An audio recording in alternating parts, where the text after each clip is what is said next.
we're protecting our forests.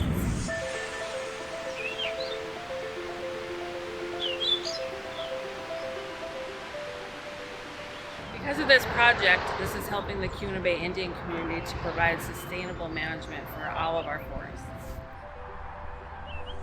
For one thing, it's helping us to continue to purchase more land, and with that comes the ability for tribal members to utilize that land for hunting and fishing and to exercise their treaty rights. So as we buy land and then we're managing that forest, we're going to add those to the inventory for the carbon projects as well.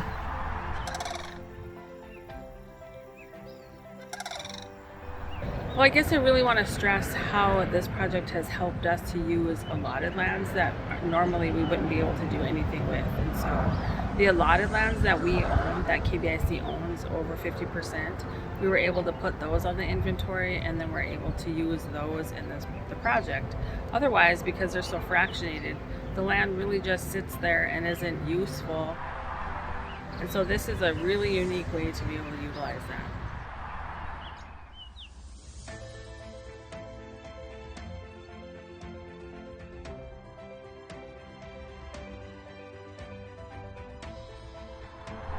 So the position of the sustainability specialist is also to bring in additional funding, and so it's bringing in funding for more programs. For instance, it's already helping to start a program within our housing department that's able to provide energy efficient appliances for people's homes.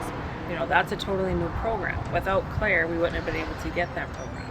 And so it's really a domino effect. And because we have her, and because we have the carbon money to help pay for her, it's multiplying. So my name is Claire Kristen, and I'm the new sustainability specialist for the Keweenaw Bay Indian community. This position, which is super important in Keweenaw Bay Indian community's potential energy transition, is funded by carbon sales.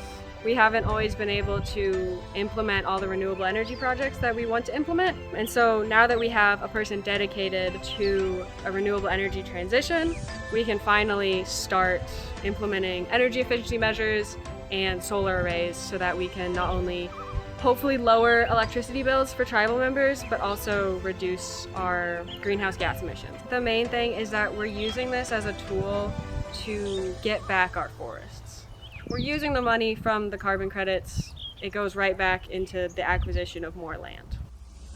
The forest is the heart of this community.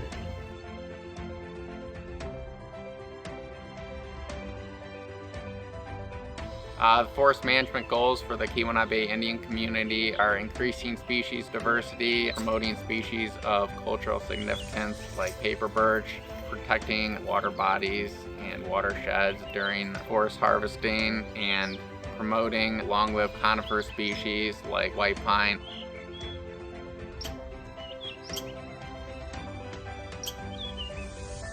We also try to promote species diversity during our timber harvest to make our forests more resilient to forest pests and disease, and also make them more adaptable to the warming temperatures we can expect with climate change. Because there are a large amount of trees on tribal lands, there is also a lot of stored carbon. About 50% of the dry weight of a tree is carbon. We also like to have diversity in the age classes of timber on the property. Younger forests, early successional forests, provide great wildlife benefit to white-tailed deer and ruffed grouse. There are two main river systems running through the reservation, the Little Carb River and the Silver River. These are both priorities for preservation with the tribe. We currently do own property adjacent to and surrounding these two rivers, but we are using the revenue from carbon credit sales to try to purchase more property along these river corridors.